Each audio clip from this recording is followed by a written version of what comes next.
Hi, this is Anca with video 20 of the 5M Success Strategy series for healing practitioners, and welcome back. So far, we talked about thoughts determining your actions and your actions leading to the outcome. So, how you act determines your outcome you get, and what you believe becomes your reality. If you start to believe, well, that's just not possible, then that becomes your reality. So, this is the basic understanding. This is the core foundation from which this mindset shift occurs.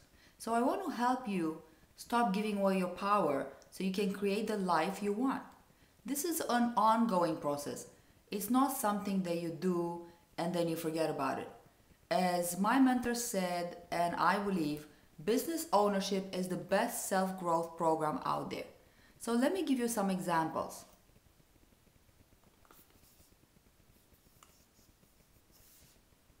So suppose you believe that making more money means working harder. You've been holding yourself back because of this belief, and by doing so, you may feel overwhelmed. Maybe you feel like you're working as hard as you can. You can't work any harder. Maybe you feel guilty because somehow you're not creating the results that you know you're capable of. Or maybe the quality of your life is being affected because of the lack of money or lack of time that has resulted from this belief. Maybe your belief is that you don't have enough time for self-care. So you've gotten into the habit of skipping time to relax, skipping exercise time, skipping time to do spiritual practices, to meditate or contemplate or whatever renews you. So as a result of this belief, you're tired, you have low energy, you're operating on default. Over time, you don't feel any motivation and excitement. So here's another counterproductive belief. I need to run my decisions by others.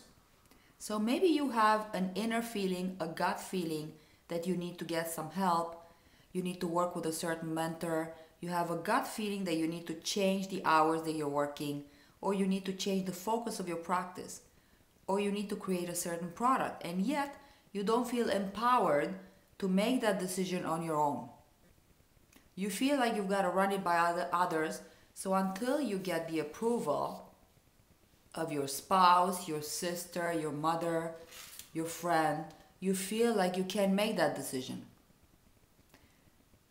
And that happens, and what happens is that that decision never gets made, or when it should have been made, and if it did, it would have made a difference in your practice. So again, the outcome is not what you hoped, and it doesn't serve you. I can't afford help. And we're going to talk about this more in the money video which is coming up next.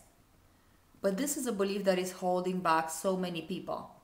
The belief that you need to do it all alone, then you have to figure it out yourself. You have to do it all yourself.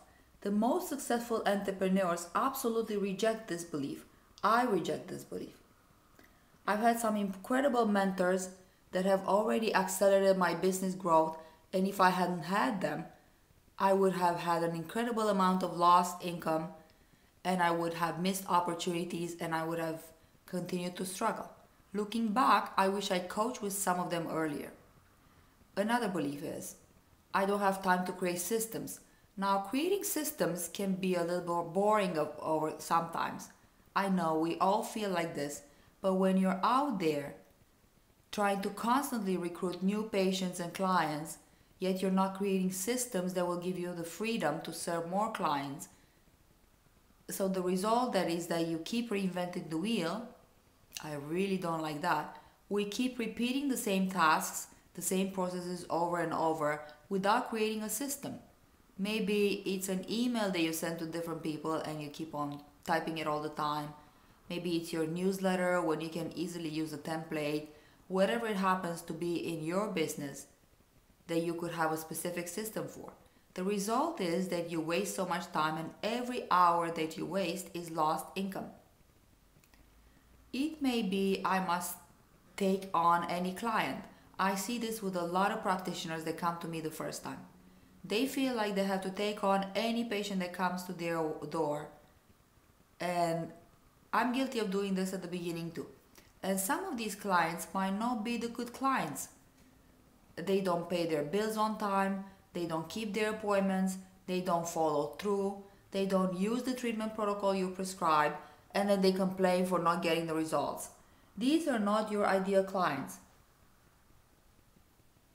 These are people that are not ready to work with you. And the result is frustration, stress, and discouragement. So again, a belief that doesn't serve you well. And the price for all these limiting beliefs and habits is that you're forfeiting your dream.